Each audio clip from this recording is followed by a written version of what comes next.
Hello, thank you for joining us for our 10th Open Science event. In our previous sessions, we covered many topics related to products that have the potential to make smoking obsolete, as well as presentations on some of the data we have gathered based on the real-world evidence around our leading heated tobacco product. And in this event, we will discuss what is emitted in the aerosol of heated tobacco products compared with those in cigarette smoke. Smoking causes serious diseases, including lung cancer and chronic obstructive pulmonary disease, and estimates predict that there will still be around 1 billion smokers in the near future, the same number as today. The best thing any smoker can do is to quit nicotine and tobacco products altogether. However, unfortunately, we know that the majority of smokers continue to smoke. For adults who would otherwise continue to smoke, scientifically substantiated products that don't burn tobacco can provide a better alternative than continued smoking. Tobacco in cigarettes is ignited to release smoke that contains nicotine, but also thousands of chemicals, many of which have been identified as harmful or potentially harmful by public health authorities. A heated tobacco product, as the name suggests, heats tobacco to release nicotine in the form of an aerosol. Harmful or potentially harmful chemicals are also released, but the numbers and levels are substantially reduced. So, what do we know about the chemicals contained in the aerosol of heated tobacco products? How do emissions from heated tobacco products compare with those from cigarettes or other tobacco and nicotine products? And what technical challenges have we faced? How have we tackled them? And what conclusions have we made? Former journalist Sukhi Hayer has invited our two leading experts to discuss these topics. Dr. Catherine Goujon, Head of Chemistry Research, and Dr. Maurice Smith, Senior Scientific Advisor. Today's pre-recorded event will last for 30 minutes, and we also welcome any questions you may have for us, which you can submit via the LinkedIn or the Open Science Platform chat box. Thank you for joining us today.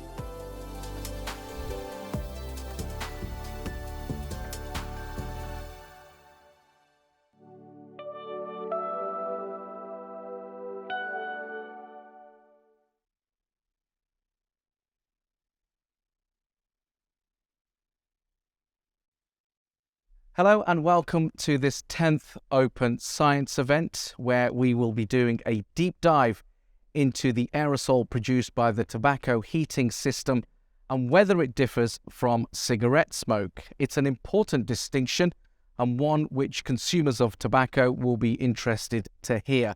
With me are two distinguished guests, Maurice Smith and Catherine Goujon. Thanks for being here. We'll hear from them shortly. But before that, it's important to note that we have a feedback survey for you to fill in. There is a QR code on your screen, and you'll be able to ask questions, give us some feedback on this session, and more importantly, it informs what future Open Science events can look like. The important thing to note also is that this is being broadcast on LinkedIn Live, on the Open Science platform from Philip Morris International, as well as YouTube. So you've got plenty of opportunity to view this in the coming months as well. But without further ado, I'll look over to Maurice. And Maurice, it's great to see you here. Really want to know about the tobacco heated system definition first and foremost, but also about the overview, why we look at aerosol, why it differs from cigarette smoke. So we're going to focus on the tobacco heating system, which has been commercialized as IQOS. This is made up of three main components. One is the tobacco heating stick designed to fit into the holder, and the holder contains a heating blade, which heats the tobacco in the heat stick, and it also monitors the temperature, so it makes sure that it can't overheat or ever approach the temperature that could lead to combustion. So therefore, and then the third piece is the charge in which the holder is inserted after each use. So the critical feature that we need to be clear about in any such product is that Firstly, we need to evaluate anything going into the heat stick or the consumable or the device to make sure we're not adding anything which could potentially be harmful. We need to make sure that we don't have combustion, and we have a whole series of studies looking at that, and independent studies confirming that there is no combustion when the tobacco heating system is used. And then, furthermore, to then make sure that we do see substantially reduced levels of so-called harmful and potentially harmful constituents, so the harmful compounds present in cigarette smoke. So we're not talking about complete absence of those, we're talking about substantially reduced levels. And that's where the aerosol analysis that Catherine will talk to us about is so key as a foundational step in our overall assessment plan. It's a foundational step, but it's not sufficient to establish reduced risk. And if you look at the first slide, you can see that we have a 7-step plan where we first make sure that the product is robust and produces a reproducible aerosol. The next step is the one we're talking about today, is aerosol chemistry and physics. We then do further steps looking at standard toxicology. So does that reduced formation of potentially harmful constituents translate to reductions in the toxicology of the aerosol? We've done some systems mechanistic studies, which are important, but we won't be talking about here. And then, of course, all of that is necessary before we go to clinical studies to make sure that there are adult smoker volunteers in those studies are not exposed to any additional hazard. We then look at consumer perception and behavior, so they need to understand how the product should be used, the relative risks of the product compared to continuing to smoke cigarettes. And then once we have all of that data, and that's what we submitted to the United States Food and Drug Administration, then we conduct post-market studies and surveillance. So we continue to monitor how the product is used and whether our pre-market assessment actually plays out in the real world. And so we're doing further studies there, but we can talk about that later if necessary. So you mentioned combustion there, Maurice. Why is it so important to avoid combustion? Well, if we have a look at the slide here, we see on the right-hand side some levels of, these are polycyclic aromatic hydrocarbons, which are some of the harmful and potentially harmful constituents you see in cigarette smoke. If you look along the bottom, you see there's the temperature. As the temperature increases, then the amount of these pHs increases. And if you look at around the 400 mark, which is where tobacco ignition can take place and combustion can start, that's when you start to see the big uptick in formation of these compounds. So if you keep the temperature of the tobacco below that point there, where it's marked as heating, then you see much lower levels of production of these harmful constituents. And that applies pretty much across the board for those compounds which are formed via combustion. So it's key that if we can avoid combustion, we're not having to filter out anything. We're actually saying we're not forming them or forming them in much reduced amounts right from the beginning because we're avoiding combustion. And Catherine, following on from that, I think it's important to find out a little bit about the aerosol itself. What's in it, for example? Where does it sit?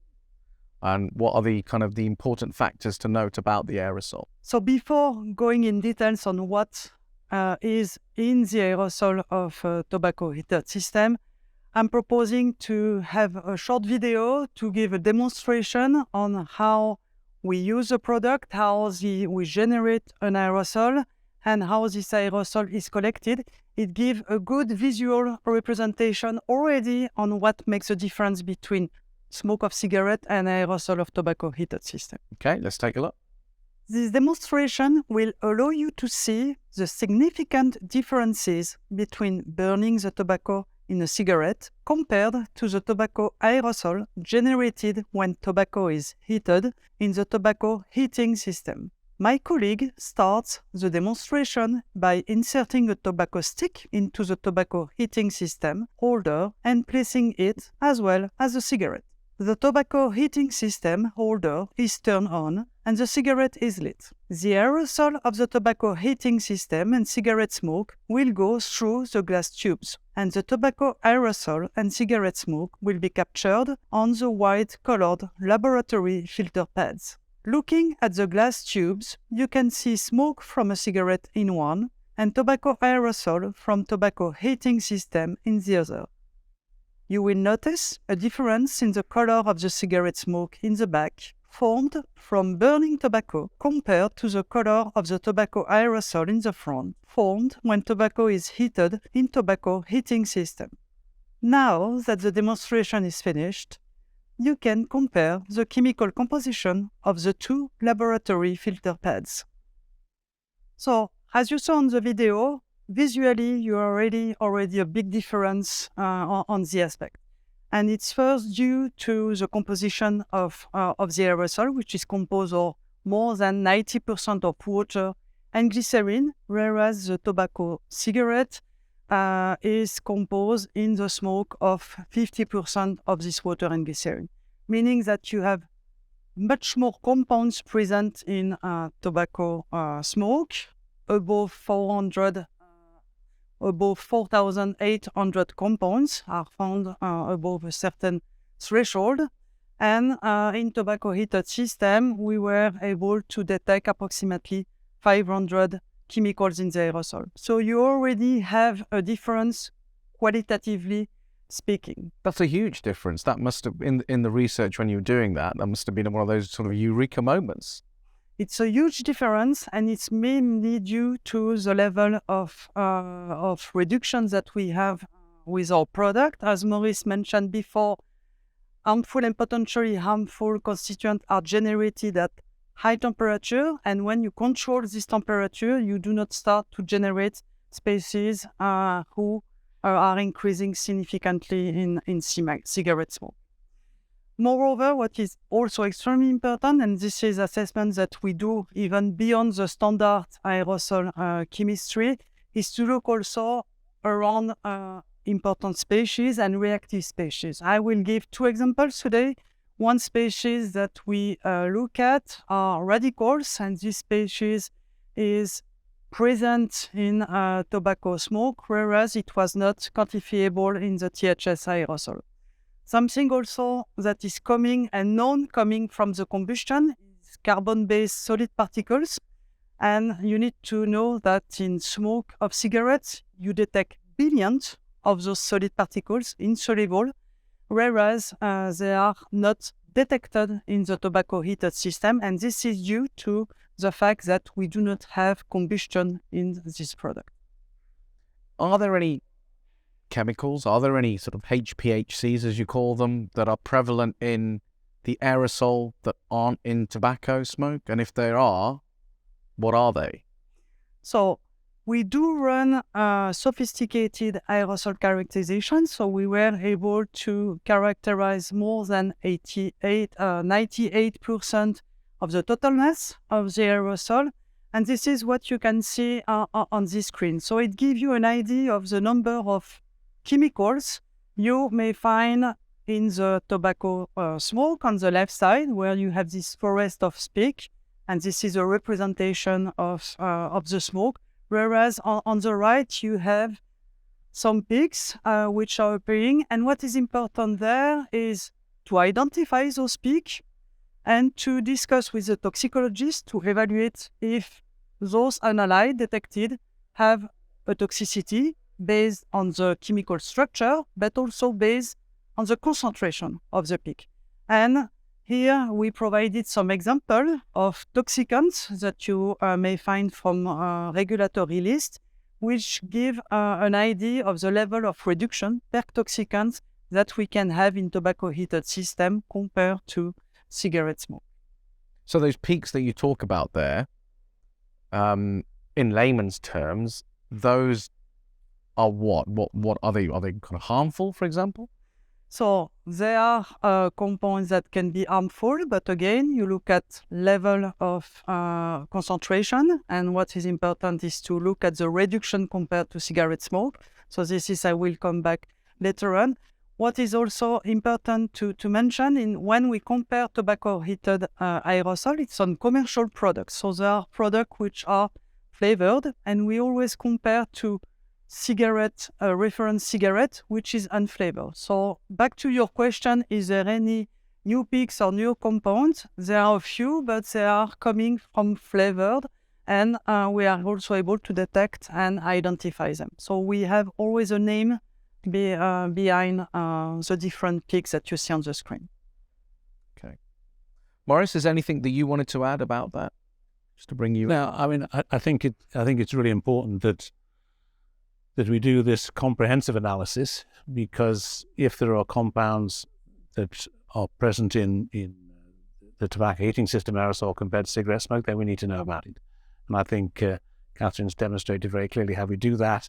And then it's up to us, or the toxicologists, to have a look at the data that's generated there, to screen those compounds that may be new or unique.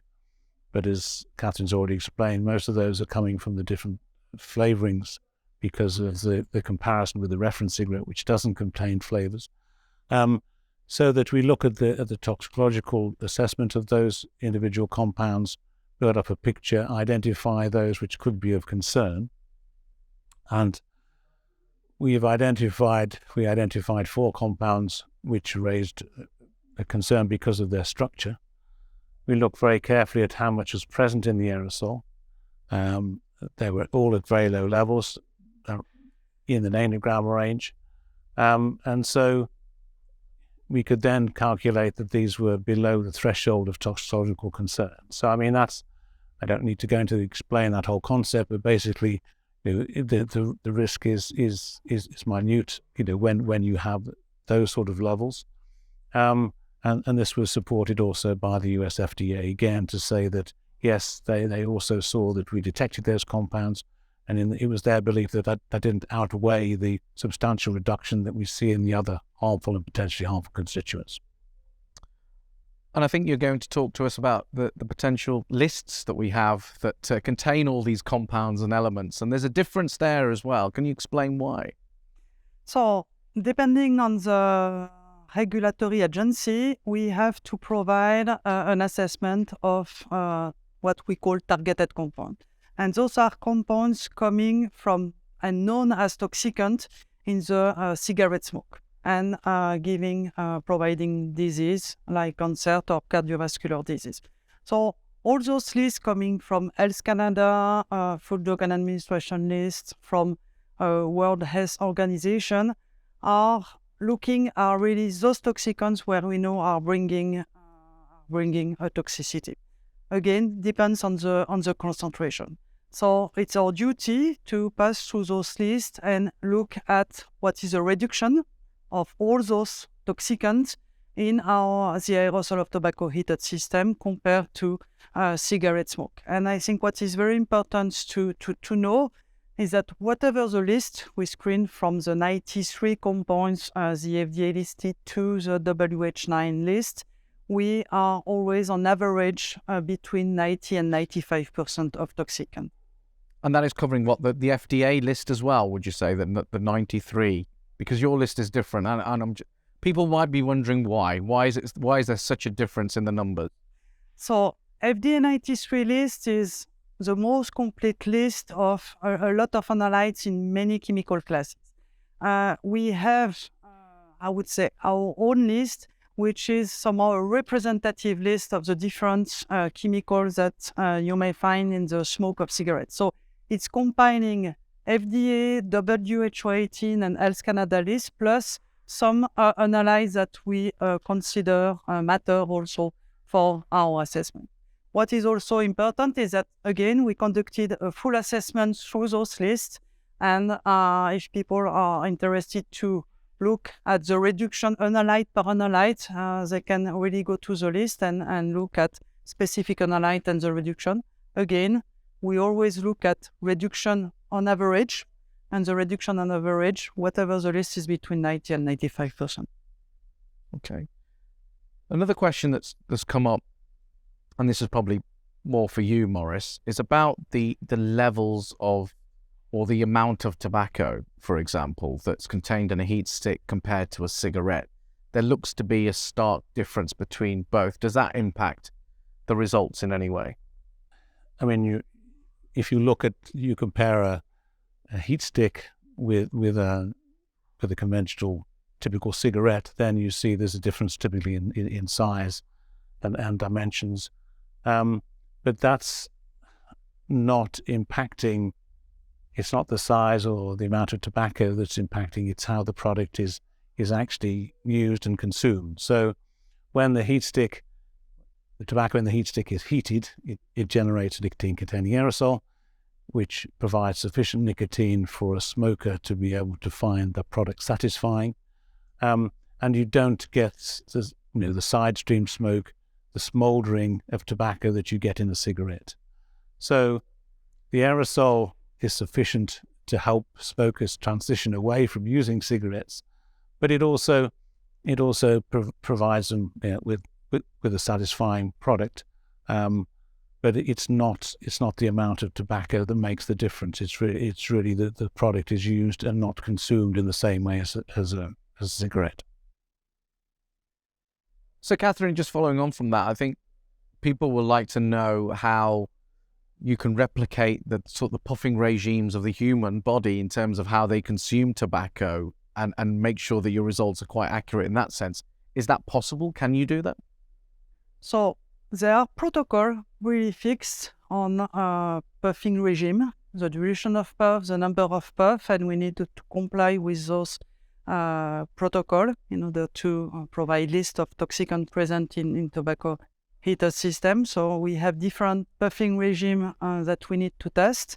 And what is important is that whatever puffing regime we have to test to provide the results to regulatory agencies, the level of reduction is always around 90 to 95%. So it's showing also the robustness of our product, whatever the puffing regime that we apply is a Maurice? Yeah, no, I mean, I think it's important for people to realize that when we talk about puffing regimes, we're talking about a pumping system. We're not talking about a human at the end, of a cigarette or the tobacco heating system. So it's clear that you can't mimic precisely how a human will smoke or take puffs on a product. So these standard protocols that Catherine mentioned are only useful really for comparing one product with another under standardized conditions. But what's important, of course, is what happens with a human, and that's where we go to our clinical studies, where we have real people, real adult smokers using the product, using real cigarettes, not reference cigarettes, and therefore that's where we get the key data, and it renders this puffing comparison not so important in terms of our overall risk assessment plan. Okay. So for those tuning in a little late, this is a open science event, the 10th one, and we're discussing the composition of aerosol created by tobacco heated system compared to that of cigarette smoke. I'm here with Maurice Smith and Catherine Goujon, and you're watching this on LinkedIn Live and on pmiscience.com. Now, just trying to wrap this up in terms of, where we are in the whole sort of ecosystem of aerosol versus cigarette smoke. We're trying to establish whether one is better than the other. Is it as simple as saying, a tobacco heated system, that aerosol is less harmful than cigarette smoke? Can we go that far? You can't go that far just based on the analytical chemistry. We have to build in the rest of the assessment program that we talked about, because ultimately it's going to be what people are exposed to. So you have to be able to make sure that the reduced formation translates to reduced exposure, and that ultimately should translate to reduced risk.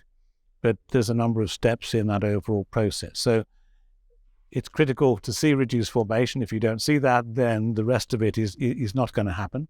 But then you need to take each step carefully and perform the appropriate assessment using the right protocols and understanding the science behind it to generate an answer. And it's a totality of the evidence surrounding the product, human use, and all of these sort of different elements that we need to build to understand whether these products really do reduce risk. So you talk a lot about 90 to 95% reduced formations. Hope I got that right. People ask, what about the other sort of 5 to 10%? What's going on with that? What is that? Yeah, I mean, I can try that one if you like. So, I mean, we're talking here about targeted compounds. So the list that Catherine showed. So we see 90 to 95% reduction on average for the harmful and potentially harmful constituents included in those various lists. So, yeah, I mean, that's a substantial reduction, and therefore, consequently, it's plausible that will translate ultimately to reduced exposure and reduced risk. But we also have to consider the non-targeted element of that, which Catherine has also explained. And there we also see that when we fully characterize the aerosol, we still see these, we see the reductions in the targeted, but also we don't see red flags coming up from the non-targeted analysis. And just finally, just to wrap things up, so from where you said, I suppose there's still a lot of work to be done. I presume you're doing a lot of research in this area still. Furthermore, what more are you doing, and what can you tell us about those potential results that have come out?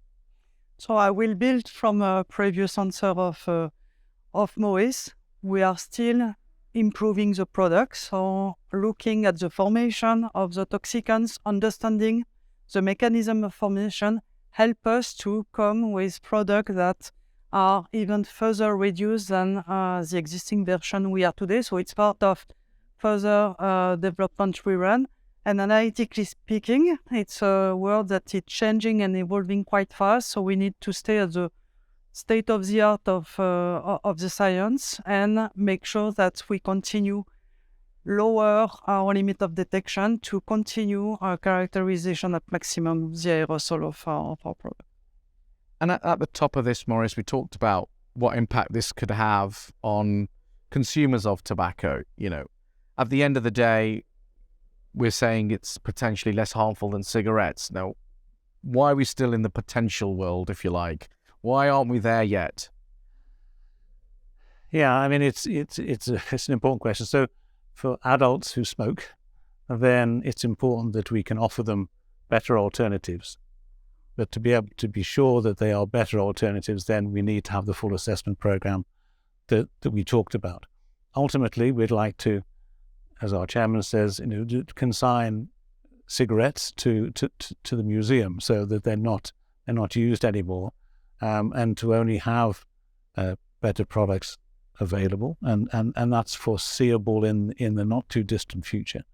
But that requires obviously additional support from both regulation to make sure that we can not only that these products are available, but we can also communicate about their properties. And also we need a wider understanding within the world of smokers to understand that switching to these products would be much better for their health. We're obviously encouraging people to ask questions because that's what we want to do, to challenge your ideas, your experiments, the way you conduct research. Have you had that in the scientific community? Because a lot of people will say, well, this is your science, this is what you talk about. What about wider scientific studies about aerosol? What have you found? Is there any kind of contradiction, if you like? So there are always good scientific discussion with the external community when we present our results.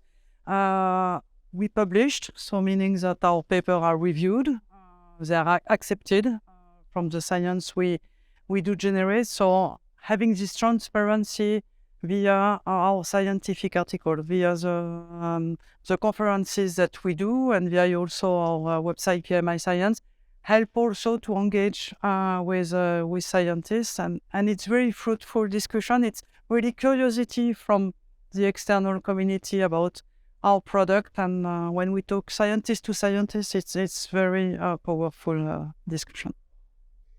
Yeah, and I mean, I agree. This is a serious discussion, but I mean, it's important to reach out and to communicate, and we enjoy very much the scientific dialogue. But it's also important that it is not just PMI data, that we can reach out to other scientists, to other agencies that have replicated some of our studies and find similar results. So that gives us increased confidence, and should give the rest of the world increased confidence that what we say is true, and they can really believe in the results that we generate. Okay, thank you both. Very enlightening. And of course, that was the 10th Open Science event. Just a reminder that you'll see a QR code with the opportunity to feedback on this session today and ask any potential questions. In fact, our 2 guests are available after this broadcast goes out on the 4th of April 2023 to answer some questions. But of course, it is recorded, so after that date, they won't be available, unfortunately. But Philip Morris will try and answer all those questions. And of course, there will be more Open Science events in the near future. So thank you for coming on.